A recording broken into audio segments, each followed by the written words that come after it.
तो चलिए आज के क्लास को स्टार्ट करते हैं। और आज के क्लास में हम जो टॉपिक डिस्कस करेंगे वो क्लास 11 अकाउंटेंसी का तीसरा चैप्टर रहेगा, अकाउंटिंग कंसेप्ट। एग्ज़ाम प्रोस्पेक्टिव से हमारा काफ़ी इंपॉर्टेंट चैप्टर है। मोरओवर अगर आपको अकाउंटेंसी को डीपली समझना है तो इन जितने भी हमारे अकाउंटिंग कंसेप्ट है उसको समझना काफ़ी इंपॉर्टेंट होता है।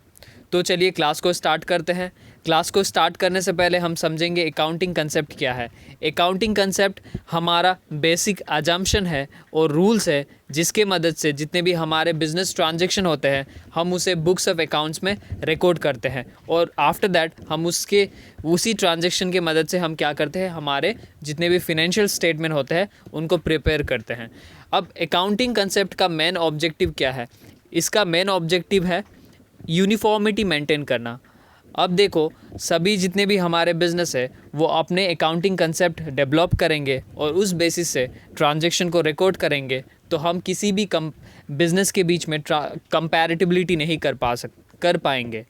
तो हमारा मेन मकसद होता है किसी भी दो बिज़नेस को कंपेयर करना, उनके परफॉर्मेंस को एनालाइज करना। अगर बिज़नेस अपने तरीके से किसी भी अकाउंटिंग कंसेप्ट को डील करते हैं तो क्या होता है, उसमें हमारा यूनिफॉर्मिटी नहीं होता है, इक्वालिटी नहीं होता है। तो इक्वालिटी मेंटेन करने के लिए हम अकाउंटिंग कंसेप्ट को क्या करते हैं, अप्लाई करते हैं। मोरओवर ये हमारा कंसिस्टेंसी मेंटेन करता है। कंसिस्टेंसी क्या होता है समझते हैं इसको। अगर कोई बिज़नेस इस साल एक अकाउंटिंग कंसेप्ट यूज़ कर रहा है अपने हिसाब से, अगर उनको लगा दूसरे साल उनको वो पसंद नहीं आया, अगर वो चेंज करते हैं तो वो क्या हुआ, इसमें हमारा किसी भी तरह का कंसिस्टेंसी नहीं होता। तो क्या होता है, बिज़नेस में हम क्या करते हैं, अपने प्रेजेंट ईयर का जितने भी हमारे परफॉर्मेंस होते हैं वो पास्ट ईयर बिज़नेस के परफॉर्मेंस के साथ कंपेयर करते हैं और उनको एनालाइज करते हैं जानने के लिए कि बिज़नेस हमारा प्रोस्पर कर रहा है या हमारा बिज़नेस का जितने भी परफॉर्मेंस है वो डिक्लाइन कर रहा है। तो हमारा कंसिस्टेंसी मेंटेन करना भी काफ़ी इंपॉर्टेंट रहता है। उसके बाद ये जो जितने भी हमारे अकाउंटिंग कंसेप्ट है ये ओवरनाइट डेवलप नहीं हुआ है। इसमें हमारे जितने भी स्कॉलर्स हैं उन्होंने काफ़ी ईयर्स एंड ईयर्स एक्सपीरियंस करने के बाद ये हमारा अकाउंटिंग कंसेप्ट को यूनिवर्सली एक्सेप्टेड रूल बनाया गया है। उसके बाद कहा गया है ये अकाउंटिंग जितने भी कंसेप्ट होते हैं हमें क्या करते हैं, हमारे जितने भी अकाउंटिंग प्रोफेशनल होते हैं उनको गाइड करता है किस चीज़ में, preparation and presentation of financial statement जो कि हमारा एंड रिजल्ट ऑफ अकाउंटिंग होता है उसको प्रिपेयर करने में जितने भी हमारे अकाउंटेंट होते हैं उनको गाइड करता है। मोरओवर उनको गाइड करता है किसी भी ट्रांजैक्शन को हमें किस तरीके से डील करना है, उस चीज़ में भी इनको क्या करता है, गाइड करता है। क्या? Accounting concept. क्लियर? अब देखते हैं हमारा जितना भी हमारे पास अकाउंटिंग कंसेप्ट है उसको वन बाय वन हम डिस्कस करेंगे। सबसे पहले बिजनेस एंटिटी कंसेप्ट। अब ये कंसेप्ट क्या क्या क्या कहता है, बिजनेस ये क्या है, बिजनेस और हमारे जो ऑनर्स होते हैं this two are two individuals persons और इनका खुद का क्या होता है, सेपरेट एंटिटीज़ होता है, सेपरेट आइडेंटिटीज़ होता है। तो ये कंसेप्ट कहता है कि बिजनेस और जितने भी हमारे ऑनर्स होते हैं उनको हमें मिक्सअप नहीं करना होता है। बिज़नेस का अपना आइडेंटिटीज़ होता है अब, और वो अपने ही नाम से क्या हो सकता है, फॉर्म हो सकता है। मोरओवर वो अपने ही नाम से डिज़ोल्व हो सकता है। तो हमें बिज़नेस में जितने भी ट्रांजैक्शन होते हैं हम किसके बेसिस से करेंगे, हम करेंगे फार्म के बेसिस से, ना ही ऑनर्स के बेसिस से। ये कंसेप्ट भी हमारा बिजनेस एंटिटी कंसेप्ट ही रहता है। अब बात करें नेक्स्ट पॉइंट का। नेक्स्ट पॉइंट में बताया गया है owners are the creditors of the firm. अब ये बिज़नेस कंसेप्ट कहता है कि बिज़नेस का अपना आइडेंटिटी है तो हमें जितने भी ऑनर्स होते हैं ऑनर्स को एज अ क्रेडिटर ट्रीट करना है, क्योंकि ऑनर्स क्या करते हैं, बिज़नेस को चलाने के लिए बिज़नेस को फिनेंशियली हेल्प करते हैं। तो हमारे ऑनर्स क्या हो गए, ऑनर्स जितने भी होते हैं वो बिज़नेस के क्रेडिटर्स होते हैं। उसके बाद बताया गया है transaction to be recorded from business point of view. तो जितने भी ट्रांजैक्शन बिजनेस में होते हैं तो वो किसके ट्रांजैक्शन पॉइंट ऑफ व्यू से करना होता है, हमें करना होता है बिजनेस के प्रोस्पेक्टिव से, ना कि ऑनर्स के प्रोस्पेक्टिव से।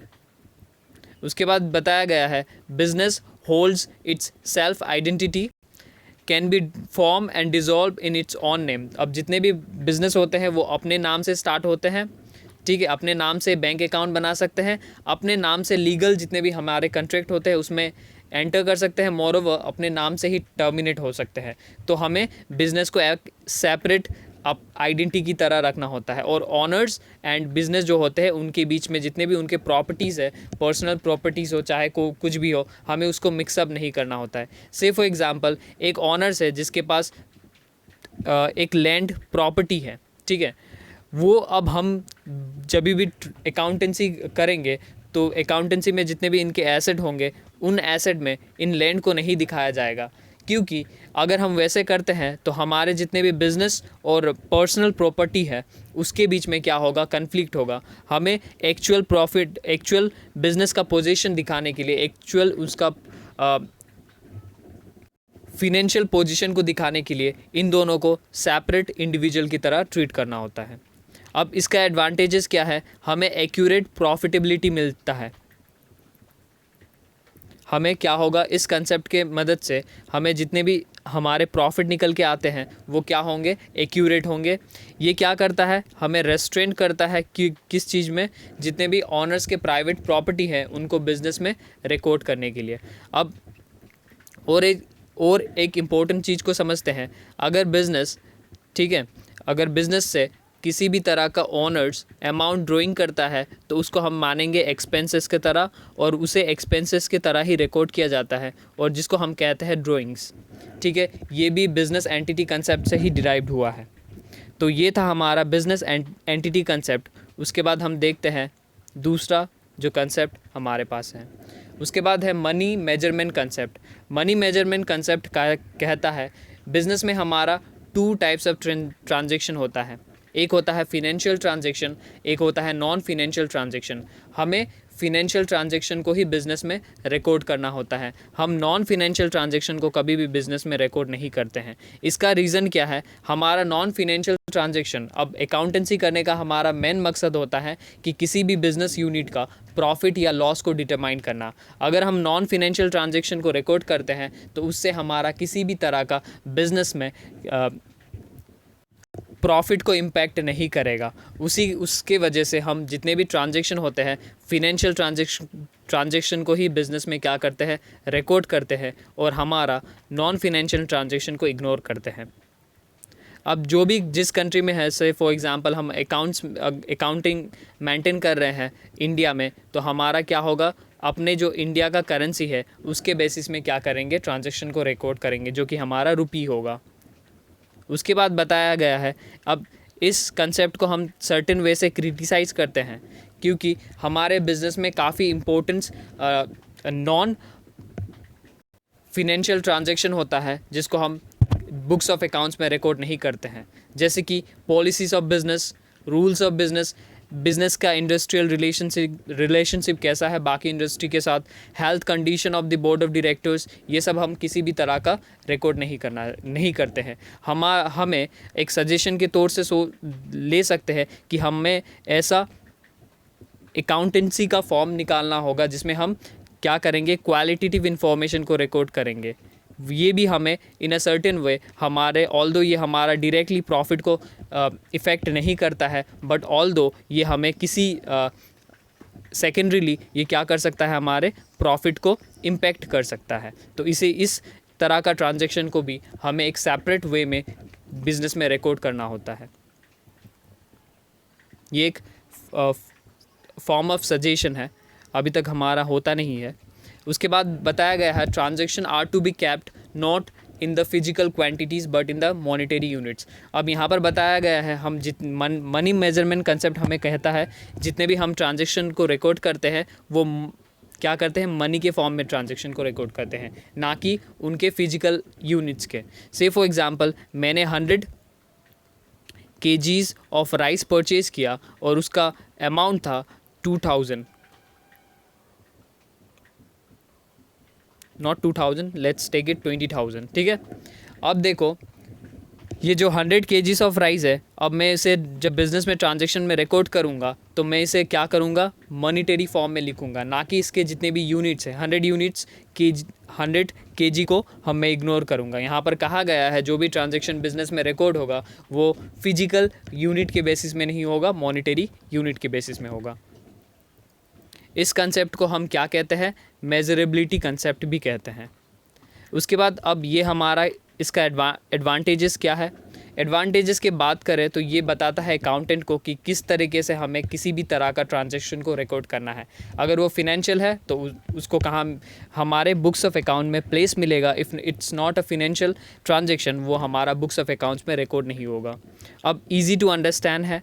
अब देखो काफ़ी इजी है, अगर हम नॉन फिनेंशियल ट्रांजैक्शन को अगर बुक्स ऑफ अकाउंट्स में रिकॉर्ड करते तो मे बी हो सकता हमें काफ़ी उसमें एनालिसिस करना पड़ता, बट हम जब भी हम फिनेंशियल ट्रांजैक्शन को करते हैं तो ये काफ़ी इजी हो जाता है हमारे लिए। उसके बाद यूनिफॉर्मिटी, अब through out the countries, more over through out the nation, अगर सभी जितने भी हमारे नेशन है वो अगर अकाउंटेंसी प्रैक्टिस करते हैं, वो अगर एक ही क्राइटेरिया लेते हैं अपने ट्रांजैक्शन को रिकॉर्ड करने के लिए तो हमें कंपैरेटिबिलिटी करना काफ़ी ईजी हो जाता है। Next we have going concern concept. इस कंसेप्ट की बात करें तो काफ़ी स्टूडेंट को ये कंसेप्ट क्लियरली समझ नहीं आता। अब यहाँ पर हमें एक एजम्पशन लेना है कि जब भी हम बिज़नेस स्टार्ट करेंगे ये business for a short period of time नहीं क्या होगा, ऑपरेट करेगा, रदर इसका जो लाइफ होगा ये क्या होगा, इनडेफिनिट होगा। ठीक है, यही बताया जाता है इस कंसेप्ट के साथ कि जो भी बिज़नेस हम स्टार्ट करते हैं वो क्या होगा, लंबे समय तक चलेगा। वो एजम्पशन हमें क्या करना होता है बिज़नेस में। ठीक है, अब देखेंगे ये कंसेप्ट हमारे लिए क्यों इम्पोर्टेंट है। कहा गया है business firm will continue to carry on its activities for an indefinite period of time. ठीक है, और हम एजम्पशन करेंगे कि जितने भी हमारे एंटिटी है उसका क्या है, कंटिन्यूटी ऑफ लाइफ है। ये शॉर्टर पीरियड के लिए कभी भी एग्जिस्टेंस में नहीं आते हैं। ठीक है, अब देखो ये क्या होता है, इसी बेसिस में हम क्या करते हैं, एसेट्स को हमारे बुक्स ऑफ ट्रांजैक्शन में रिकॉर्ड करते हैं। जब भी मैं बिज़नेस में किसी भी तरह का एसेट को परचेज़ करता हूँ तो मैं एक्सपेक्टेशन करूँगा कि ये मेरा एसेट 20 ईयर्स तक चलेगा। क्लियर। अब मैंने एक्सपेक्टेशन किया है कि ये जो भी मेरा एसेट है वो अगर 20 साल तक चलेगा तो उस समय में मैंने एक एजम्पशन भी किया होगा कि मेरे बिज़नेस भी क्या होगा, जो है वो भी 20 ईयर्स तक एग्जिस्टेंस में रहेगा। ठीक है, इसी वजह से हमारे जितने भी एसेट्स होते हैं बुक्स ऑफ अकाउंट्स में रिकॉर्ड होते हैं वो कौन से बेसिस में होते हैं, गोइंग कंसर्न कंसेप्ट के बेसिस में। ठीक है, अब जितने भी हम डेप्रिसिएशन चार्ज करते हैं हमारे फिक्स एसेट में, ये भी गोइंग कंसर्न कंसेप्ट के बेसिस में होता है। जैसे कि यहाँ पर दिया गया है, according to this concept every year some amount will be shown as expenses and the balance amount as an asset. Say for example मैंने एक 50 ईयर्स का 50,000 रुपीज़ का एक मैंने क्या किया, एसेट परचेज़ किया। अब जब मैं एसेट परचेज़ करूँगा उसके नेक्स्ट ईयर में क्या करूँगा, अब ये मेरा क्या होता है, हमें एक कंसेप्ट आता है डेप्रिसिएशन। किसी भी एसेट को हम परचेज़ करते हैं तो अगर उसको मार्केट में रीसेल करेंगे, जितने अमाउंट में हमने परचेज़ किया था हमें उतना अमाउंट कभी भी रियलाइज़ नहीं होता है।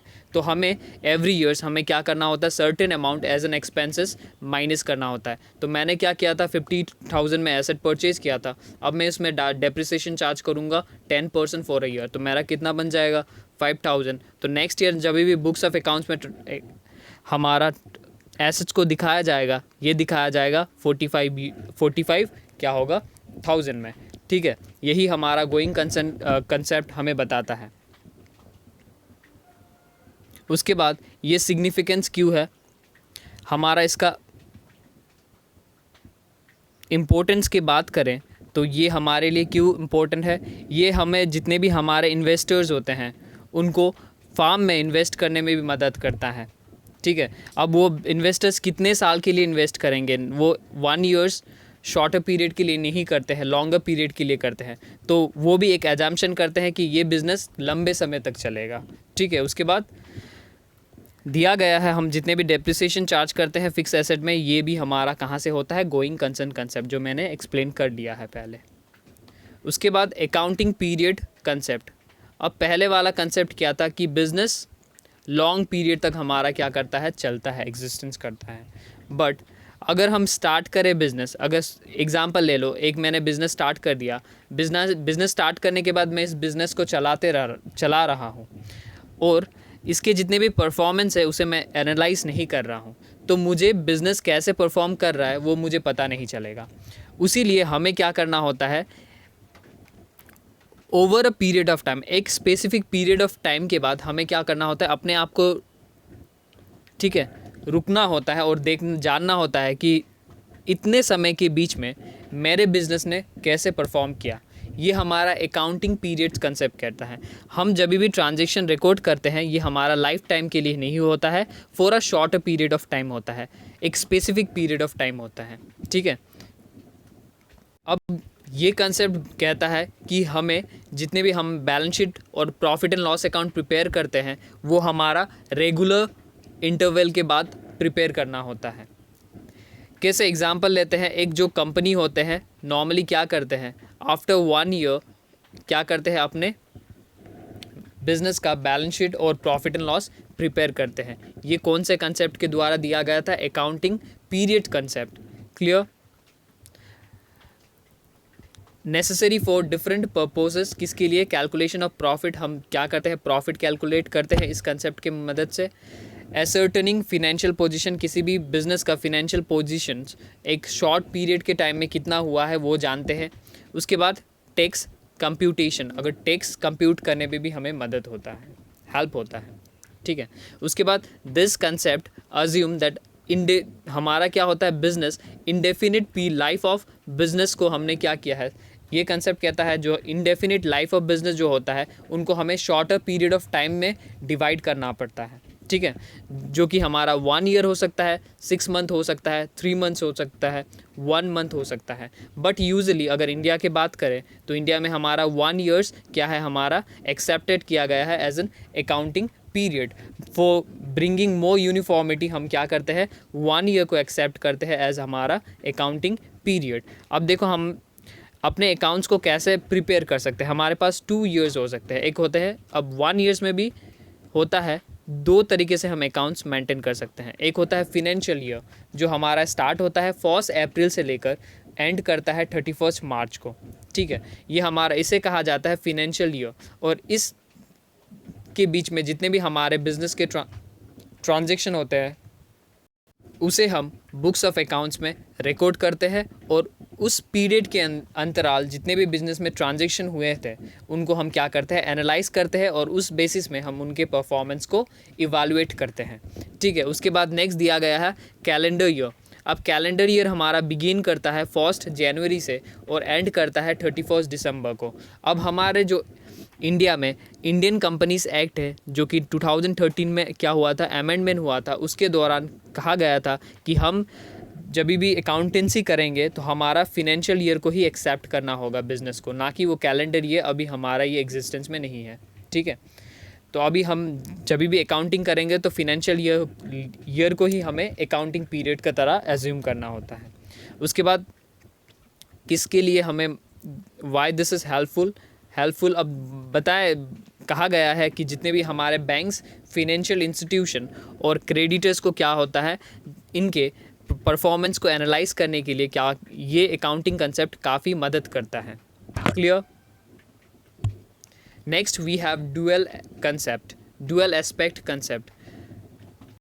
अब डुअल एस्पेक्ट कंसेप्ट की बात करें तो ये कहता है जितने भी हमारे बिजनेस में मॉनेटरी ट्रांजैक्शन होता है उसका डुअल इफेक्ट होता है। बात करें, अगर मैंने क्या किया, मैंने एक फ़र्नीचर परचेज़ किया जो कि अमाउंट ₹10,000 का था। जब हम एसेट को परचेज़ करेंगे फर्नीचर को, तो अब क्या होगा, मैं क्या करूँगा, उनसे जो भी जिस पार्टी से मैं परचेज़ कर रहा हूँ उनसे फ़र्नीचर लूँगा, ठीक है। दैट मीन्स मेरे बुक्स ऑफ अकाउंट में फ़र्नीचर इंक्रीज़ हो रहा है।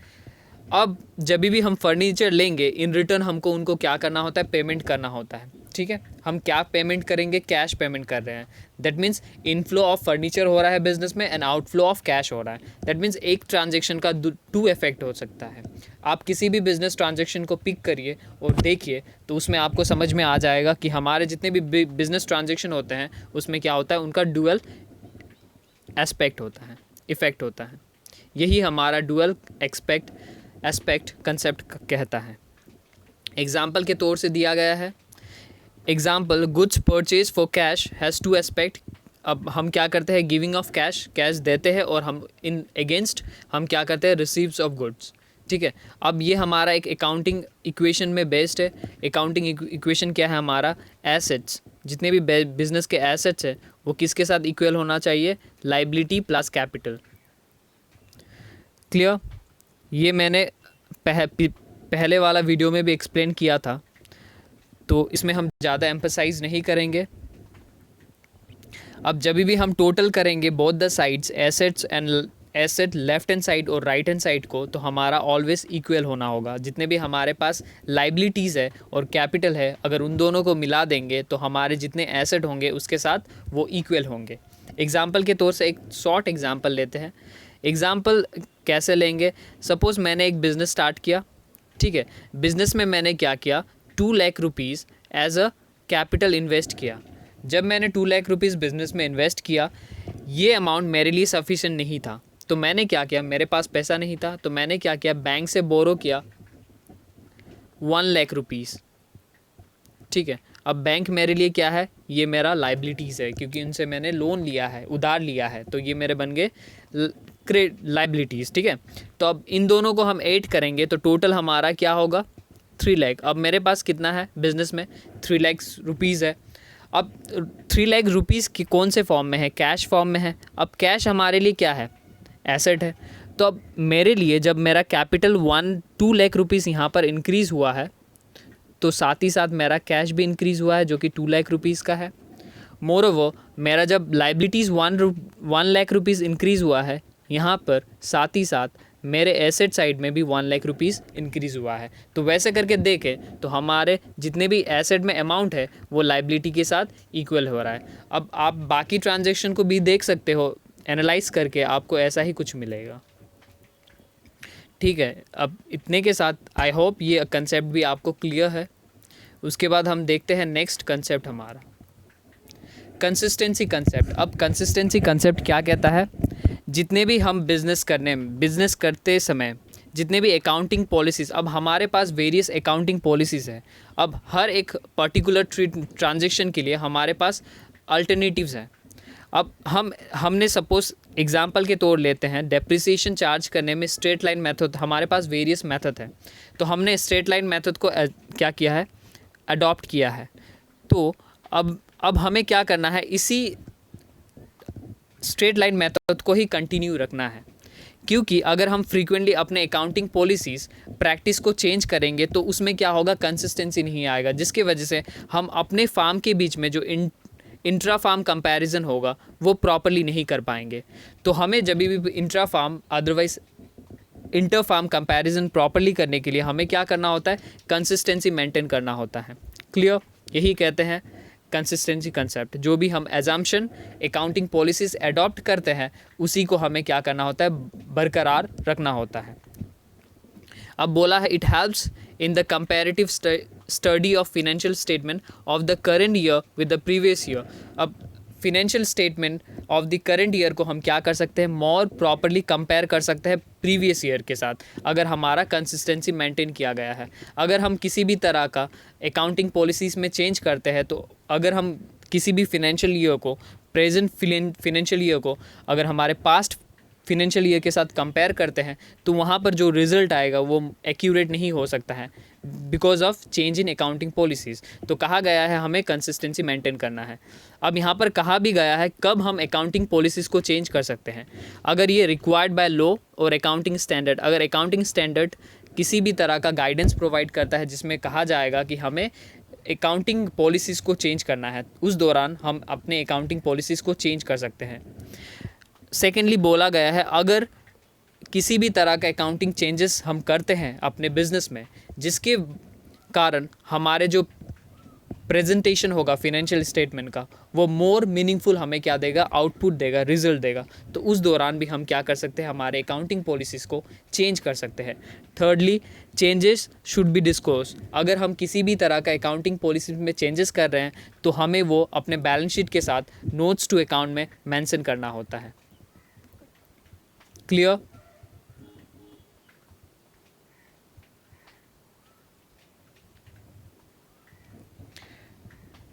अब नेक्स्ट हमारे पास है एक्यूरल कंसेप्ट।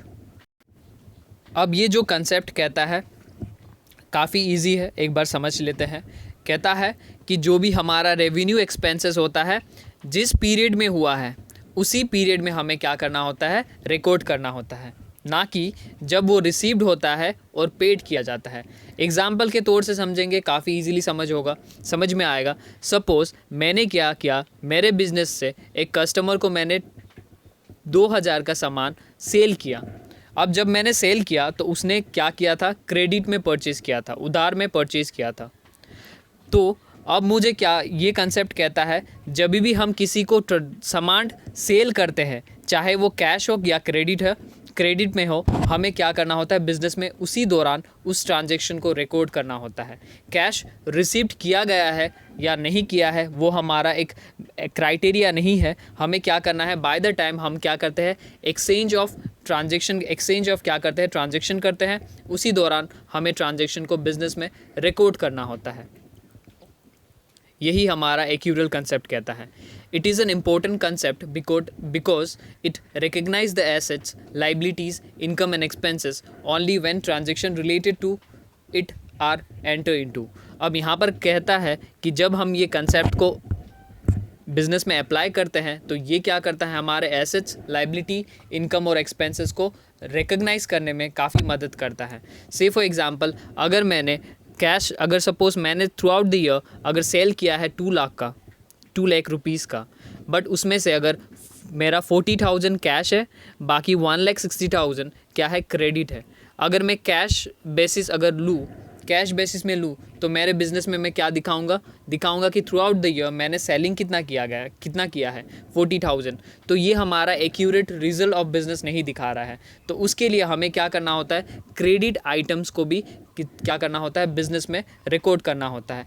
इसी एक्यूरल कंसेप्ट के बेसिस से हमारे जितने भी बिज़नेस में आउटस्टैंडिंग होता है, ड्यू होता है, ये इंक्लूडेड किया जाता है। याद रखना, काफ़ी इम्पोर्टेंट है। अब कहा गया है प्रॉफिट को हमको कब रिकग्नाइज करना है, बाय द टाइम हम किसी भी सामान को सेल करते हैं, ठीक है। तो उसी दौरान हमें बिज़नेस में ट्रांजैक्शन को रिकॉर्ड करना है। ऑब्लिगेशन, लाइबिलिटीज़ को कब ट्रांजैक्शन में रिकॉर्ड करना होता है, बाय द टाइम हम किसी भी तरह का क्या करते हैं, बाय द टाइम हम किसी भी तरह का ट्रांजैक्शन को अवेल करते हैं, किसी भी तरह का सर्विसेज को अवेल करते हैं। क्लियर? अब लास्टली दिया गया है, similarly expenses are also recognize when goods and services are purchased an obligation is created to pay for them। Similar है हमारा, इसके साथ हम काफ़ी रिलेट कर सकते हैं। कहा गया है एक्सपेंसेस को हमें कब रिकग्नाइज करना है, बाय द टाइम हम किसी भी तरह का गुड्स को परचेज करते हैं, और ऑब्लिगेशन को कब क्रिएट करना है हमें, बाय द टाइम हम उसको पे करते हैं। उसके बाद हमारे पास है मैचिंग कंसेप्ट। अब किसी भी बिज़नेस का मेन मकसद होता है प्रॉफिट को डिराइव करना। अब प्रॉफिट हम कैसे डिराइव करते हैं, प्रॉफिट डिराइव करने के लिए हम करते हैं जितने भी हमारे पास इनकम है उससे हम एक्सपेंसेस को माइनस करते हैं, ठीक है। तो उसमें से हमें क्या मिलता है, हमारा प्रॉफिट मिल जाता है। अब ये कंसेप्ट क्या कहता है, किसी भी इनकम को हमें एक पार्टिकुलर एक्सपेंसेस के साथ माइनस करना होता है, उसके बाद हमें क्या मिलता है, प्रॉफिट मिलता है, राइट। बट जो भी इनकम होगा हमारा, ये दोनों एक ही वन अकाउंटिंग पीरियड का होना चाहिए।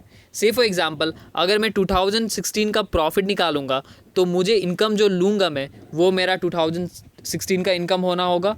मोर ओवर जितने भी एक्सपेंसेस मैंने लिया है वो भी मैंने होगा वो भी मैंने एनक्योर्ड किया होगा 2016 में, तभी हम इन दोनों के बीच में कंपैरिजन कर पाएंगे। अगर फॉर एग्जांपल अगर मैंने 2015 का इनकम लिया है और 2016 के एक्सपेंसेस के साथ कंपैरिजन करता हूँ तो ये हमारा एक्यूरेट रिजल्ट नहीं देगा। तो ये कहता है जिस साल के इनकम को हमने पिक किया है उसी साल का एक्सपेंसेस को हमें क्या करना होता है, माइनस करना होता है in order to derive our profit. Clear? अब ये क्या करता है, हमें गाइड करता है कैसे हमें एक्सपेंसेस को मैच करना है with revenue in order to determine exact profit और loss for a particular year. It is very helpful for the investors shareholders to know the exact amount of profit or loss of the business। अब किसी भी business का profit during a particular year कितना हुआ है हमें ये समझने के लिए काफ़ी इजी होगा थ्रू अ मैचिंग कंसेप्ट। उसके बाद हमारे पास है रियलाइजेशन कंसेप्ट। अब रियलाइजेशन कंसेप्ट क्या कहता है, हमें ट्रांजेक्शन को, this is quite similar with your accrual concept. अब कहता है जितने भी रेवेन्यू होते हैं, जितने भी बिज़नेस का इनकम होता है वो हमें बिज़नेस में इंक्लूड करना होता है by the time we realise it. मतलब क्या है, ट्रांजैक्शन को हम लोग रिकॉर्ड करेंगे बिजनेस में बाय द टाइम हम किसी भी तरह का सेलिंग करते हैं। ठीक है, अब हमने उस सेलिंग में अमाउंट रिसीव्ड किया है या नहीं किया है वो हमें मैटर नहीं करता है, बट बाय द टाइम वहाँ पर हमारा क्या होता है, एक्सचेंज ऑफ क्या होता है, legal rights to receive of money होता है। तो हमें क्या करना होता है, ट्रांजैक्शन को रिकॉर्ड करना होता है। मोर ओवर ये जो हमारा कंसेप्ट है ये कहता है अगर हम किसी भी तरह का बिजनेस में किसी से ऑर्डर लेते हैं तो उस दौरान हमें ट्रांजैक्शन को नहीं रिकॉर्ड करना है। बाय द टाइम किसी भी तरह का हमारे बीच में लीगल राइट्स होता है टू रिसीव्ड ऑफ मनी, जैसे कि कब होता है, जब हम किसी को सामान सेल करते हैं। ठीक है, उस दौरान हमें क्या करना होता है, ट्रांजैक्शन को रिकॉर्ड करना होता है। रियलाइजेशन कंसेप्ट वही कहता है हम किसी भी इंडिविजुअल से अगर किसी भी तरह का सामान का ऑर्डर रिसीव्ड करते हैं उस दौरान हमें उस ट्रांजैक्शन को बिजनेस में रिकॉर्ड नहीं करना है। कब रिकॉर्ड करेंगे, जब हम उसको फाइनल गुड्स को डिलीवर करेंगे। क्लियर? यही हमारा रियलाइजेशन कंसेप्ट कहता है। तो इसके साथ हमने जितने भी हमारे अकाउंट्स के कंसेप्ट थे उसको कंप्लीट किया है। अब आज के क्लास में हम इतना ही डिस्कस करेंगे। Thank you.